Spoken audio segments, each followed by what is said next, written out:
আমার শাশুড়ি দেওয়া এই সুন্দর শাড়িটা পরে আমি কিভাবে এত সুন্দর একটা লুক ক্রিয়েট করলাম, তো সেটাই তোমাদের সাথে শেয়ার করতে যাচ্ছি। হ্যালো এভরিওয়ান, আসসালামু আলাইকুম, কেমন আছো সবাই? তো এই তো ফার্স্টে হচ্ছে আমি সুন্দরভাবে শাড়িটা পরে নিয়েছি অ্যান্ড অ্যাজ অলওয়েজের মতো আমি আমার ফেসটাকে সুন্দরভাবে প্রিপেয়ার করে নিলাম। দেন আমি আমার আইব্রোটাকে সুন্দর করে ড্র করে নিচ্ছি অ্যান্ড হচ্ছে আজকে ভেবেছি আমি একটুখানি হালকার মধ্যে স্মোকি আই করবো, কজ এই শাড়িটার সাথে খুব সুন্দর যাবে। দেন হচ্ছে আমি এই যে একটা অরেঞ্জের শেড দিয়ে নিলাম আমার আইলিডে, তারপর হচ্ছে কাজল ইউজ করে নিচ্ছি চোখের উপরে অ্যান্ড হচ্ছে নিচে। তো সেটাকে এখন হালকা করে সোয়াচ করে দিলাম অ্যান্ড দেখো কত সুন্দর লাগছে। দেন হচ্ছে কি আমি সুন্দরভাবে এই যে ব্লাশ অ্যাপ্লাই করে নিলাম।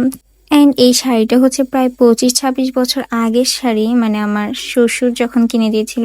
মাশাআল্লাহ এখনো কত সুন্দর আছে শাড়িটা, একদমই নতুনের মতো। তো যত্ন করলে আসলে সব জিনিসই অনেক ভালো থাকে। তো এই যে এখানে আমি কথা বলতে বলতে ফুল রেডি হয়ে গেলাম অ্যান্ড অফ ক্যামেরাতে আমি আজকে আইল্যাশটাও পরে নিয়েছি, খুবই সুন্দর লাগছিল।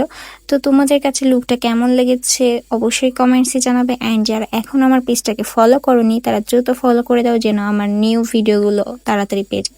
তো এই ছিল আমার আজকের ফুল ভিডিও। সো দেখা হবে নতুন কোনো ভিডিওতে। আল্লাহ হাফিজ।